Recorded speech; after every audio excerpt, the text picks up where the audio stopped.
Olá, você está no canal Um Conto por um Ponto. Eu te convido a curtir, a comentar, a compartilhar e se inscrever no nosso canal. Tudo começou quando Gilberto se mudou para a casa ao lado. No começo, a gente só se cumprimentava de longe, aqueles acenos tímidos de vizinho, sabe? Mas com o tempo, fomos trocando algumas palavras e quando viramos amigos. Eu me lembro de quando ele veio até a minha casa pela primeira vez, pedindo ajuda para colocar a corda do violão.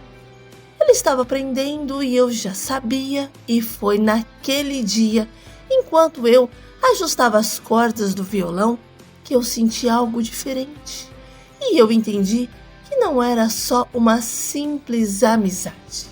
Algo mais, algo que nem precisávamos nomear. E a partir de então, os nossos encontros passaram a ser parte da rotina.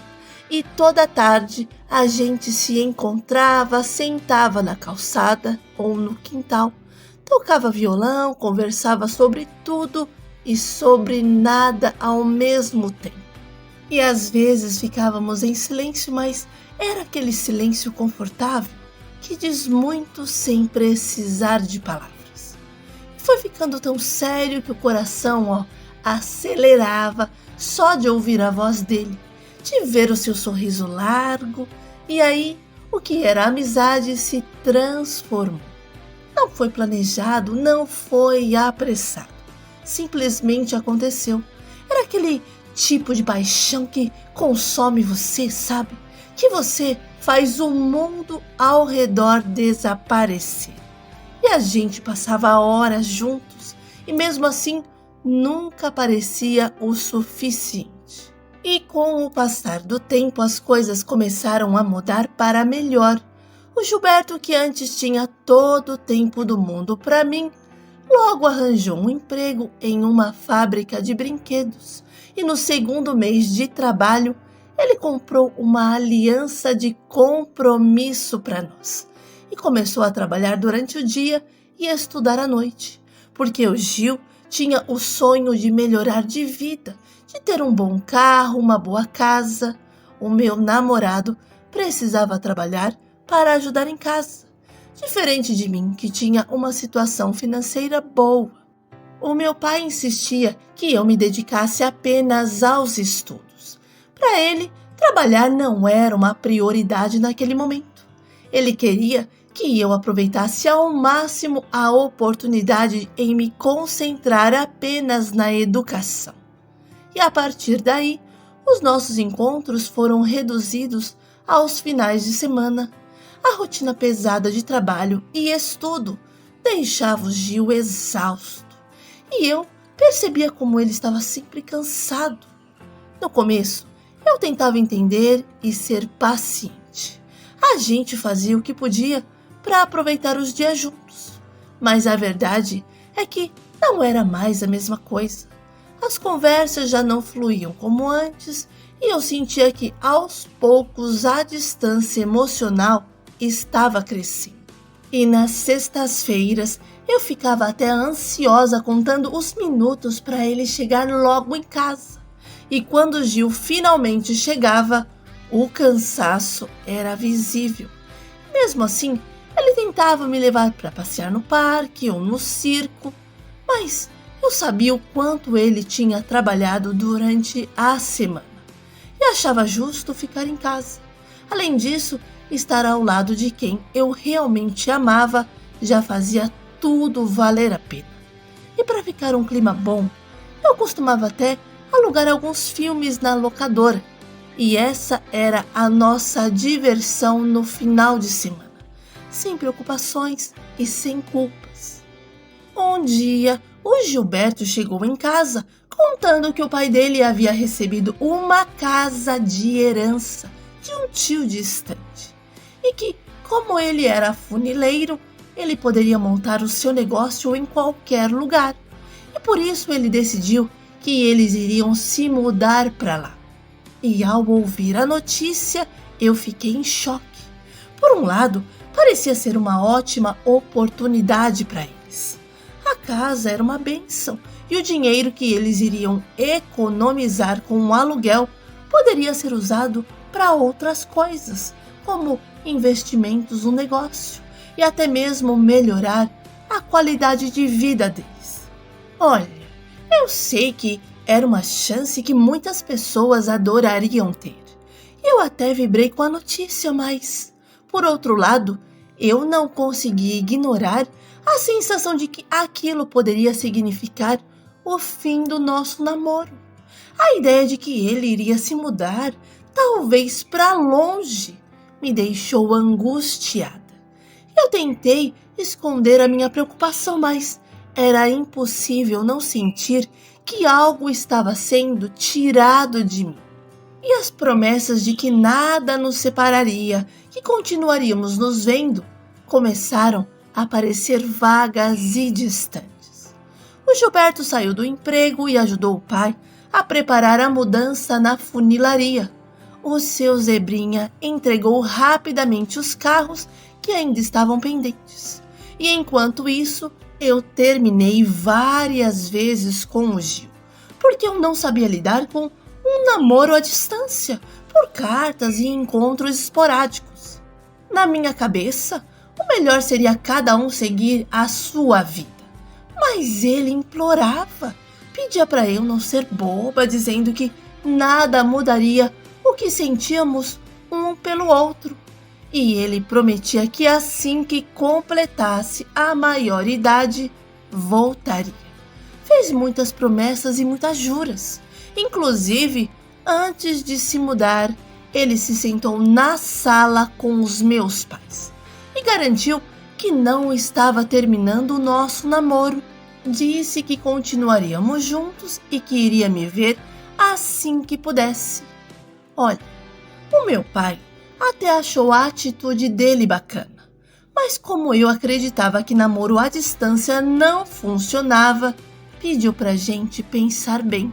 Mas o Gil estava tão certo que eu senti confiança e deixei as coisas acontecerem.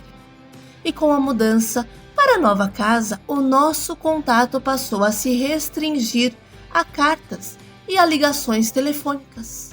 E cada vez que o telefone tocava ou eu recebia uma carta, o meu coração pulava de alegria e ansiedade. Aquelas palavras escritas e a voz dele nas ligações era o que me mantinha firme. O Gil pedia para eu confiar nele e dizia que estava guardando dinheiro.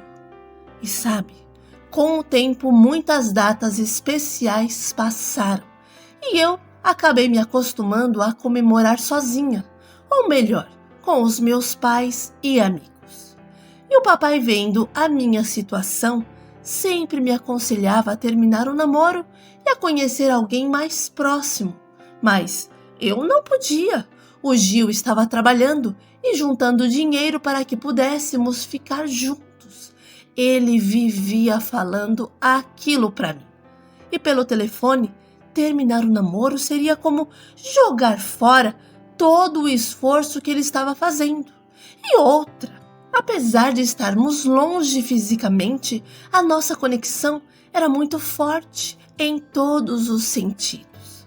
O Gilberto só conseguiu vir me ver uma vez nas férias da empresa, onde ele estava trabalhando como auxiliar.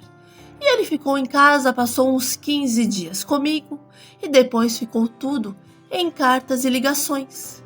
E o nosso namoro seguiu assim por 3 anos. Eu sempre fui fiel, evitava cantada, amizades com rapazes, tudo para não deixar o Gil chateado. Assim, segundo ele, como também fazia. Bom, eu até quis ir à casa dele para ver como era, conhecer a cidade, mas o meu pai não deixou. Ele achou que eu não deveria ir e eu acabei obedecendo. E olha só como as coisas são. Eu estava na fila da lotérica quando de repente alguém me cutucou. E quando eu me virei, fiquei tão surpresa que quase não acreditei. O pai do Gil bem na minha frente. E ele abriu um sorriso amigável e perguntou como eu estava e como estavam os meus pais. E eu, ainda tentando processar o que estava acontecendo, respondi rapidamente que estávamos todos bem. E então eu perguntei o que ele estava fazendo ali. Também quis saber onde estavam a Dona Gláucia, a Milene e o Gilberto. E então o seu Zebrinha me deu a melhor notícia. Ele contou que estavam de volta. No entanto, essa notícia rapidamente se transformou em um pesadelo, porque ele revelou que já estava na cidade há mais de 1 ano, mas não no mesmo bairro. E explicou que vendeu a casa de lá porque a esposa dele não conseguiu se adaptar, já que toda a família dela estava aqui. E eu, completamente anestesiada com a notícia, só sabia manter um sorriso amarelo no rosto. E pensando, por que do Gil não ter me contado? E enquanto eu ainda pensava, assim, sem mais nem menos, ele me perguntou por que o meu namoro com o Gil tinha terminado.